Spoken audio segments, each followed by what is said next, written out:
Selamat pagi anak-anak. Ya, pada pagi hari ini kita akan memulai devosi kita dan kita akan memulainya dengan doa. Tuhan Yesus yang baik, mengucap syukur, kami mau merenungkan sebagian dari kebenaran-Mu. Kiranya Tuhan Engkau memimpin kami supaya kami boleh berhikmat ketika kami mengerti kebenaran-Mu. Terima kasih Tuhan, dalam nama Tuhan Yesus kami berdoa. Amin.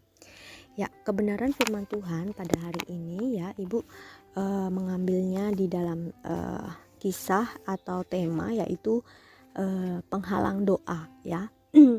Dalam kehidupan kita sering sekali ya mengalami situasi atau berada pada kondisi yang kritis ya. Bahkan kita seringkali memiliki harapan-harapan akan mimpi kita, masa depan kita. Kalau guru-guru angkatan 2014 pekerjaannya, atau mungkin harapan kita kepada keluarga. Nah, ternyata doa sendiri itu memiliki SOP ya. Tidak hanya protokol kesehatan saja yang memiliki SOP, tapi doa sendiri juga memiliki SOP.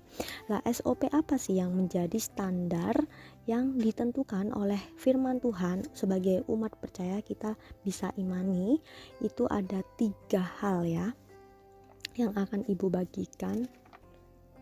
Oke, ada 3 hal yang akan kita bedah di sini.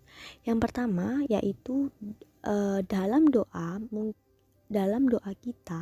kita harus aware atau kita harus peka terhadap penghalang ya.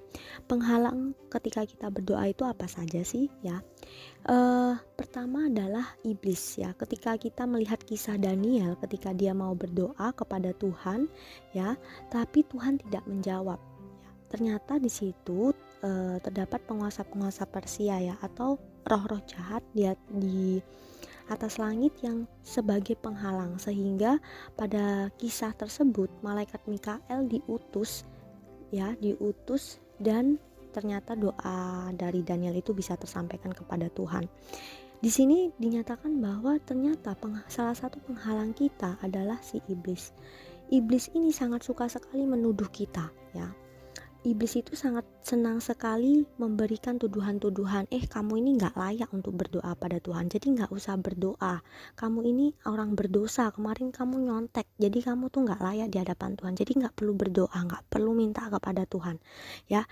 Iblis itu sangat senang menghakimi kita dan berdusta kepada kita, sehingga kita ini memiliki hubungan yang renggang kepada Tuhan.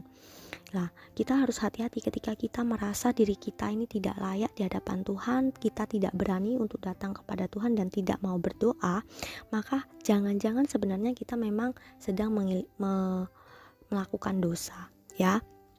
Jadi ketika kita menghadapi situasi seperti ini, terus meminta ampun kepada Tuhan, bertobat, dan kita boleh meminta Tuhan untuk kita mengingat kasih Tuhan ya. Kasih Tuhan di kayu salib telah menebus dosa kita, sehingga kita boleh diberi kekuatan, bahkan kita dilayakkan untuk memanggil Dia Bapa.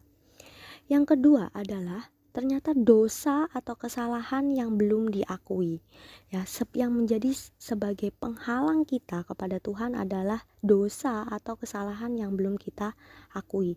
Pasti Ibu Krisna, anak-anak sekalian pernah melakukan yang namanya dosa atau pelanggaran. Dosa yang belum diakui itu akan menyebabkan tuduhan ya. Tadi iblis bisa bekerja di dalamnya.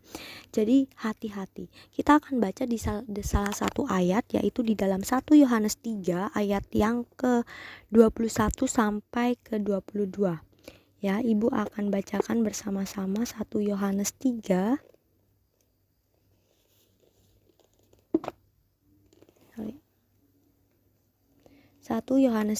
ayat yang ke-21 sampai ke-22.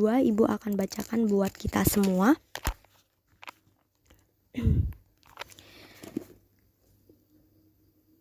Saudara-saudaraku yang kekasih, jikalau hati kita tidak menuduh kita, maka kita mempunyai keberanian percaya untuk mendekati Allah.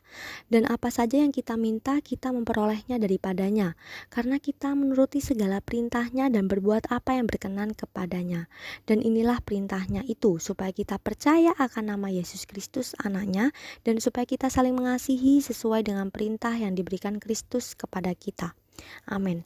Ya, jadi Kalau kita nggak melakukan pelanggaran, atau kalau kita tidak merasa tertuduh atas dosa-dosa kita, maka kita akan dengan rela hati datang kepada Tuhan. Kita akan lebih nyaman dekat dengan Tuhan, ya. Jadi di sini dinyatakan bahwa hati-hati, jangan-jangan yang membuat penghalang doa kita kepada Tuhan adalah dosa dan pelanggaran kita, ya. Oke, sekarang kita akan masuk ke bagian yang selanjutnya, yaitu bagian yang ketiga. Tapi sebelum ke bagian ketiga, Ibu akan mengisahkan satu kisah, yaitu tentang bangsa Israel, ya, ketika dia berperang kepada bangsa Yeriko, dan dia berhasil bangsa Israel ini meruntuhkan tembok Yeriko. Ternyata di sini ada peranan Tuhan gitu. Nah, tetapi ternyata bangsa Israel di akhir kisahnya dia tidak taat kepada Tuhan. Ketika bangsa Israel berperang, ya, kemenangan yang pertama kali itu dia menangkan atas kota Yeriko. Dan Tuhan berfirman kepada bangsa Israel, janganlah engkau jarah, atau barang-barangnya jangan diambil, jangan dirampas, ya, karena itu punya Tuhan. Bahkan Tuhan berfirman, jikalau ada orang yang membangun kota ini, maka dia adalah orang yang paling terkutuk, ya. Tapi itu bisa kita lihat di dalam Yosua 7 ayat 6 sampai 7. Tetapi ternyata ada orang atau ada pribadi yang mengambil, ya, atau menjarah barang di Yeriko. Hingga singkat cerita di perang yang selanjutnya bangsa Israel ini kalah. Ya, kenapa kalah? Yosua sudah berdoa, sudah minta kepada Tuhan strateginya apa, mau menyerang atau tidak, ya, dan tapi ternyata kalah. Di sini ternyata penghalang dosa atau yang membuat kita tidak dikenal oleh Tuhan adalah kesalahan dan pelanggaran kita. Nah, makanya kita sama-sama, ya, Ibu juga belajar, kita sama-sama mengingat kembali apa yang membuat hati Tuhan didukakan oleh sikap dan tindakan kita. Oke, yang ketiga adalah doa kita mungkin tidak sesuai dengan firman Tuhan. Kalau kita tadi sudah belajar, ya, di ayat di yang pertama, iblis bisa menjadi penghalang doa kita, kemudian dosa juga sebagai penghalang doa kita. Yang ketiga adalah doa kita bisa jadi tidak sesuai dengan firman Tuhan. Kita akan baca di dalam Yohanes 15 ayat yang ke-7.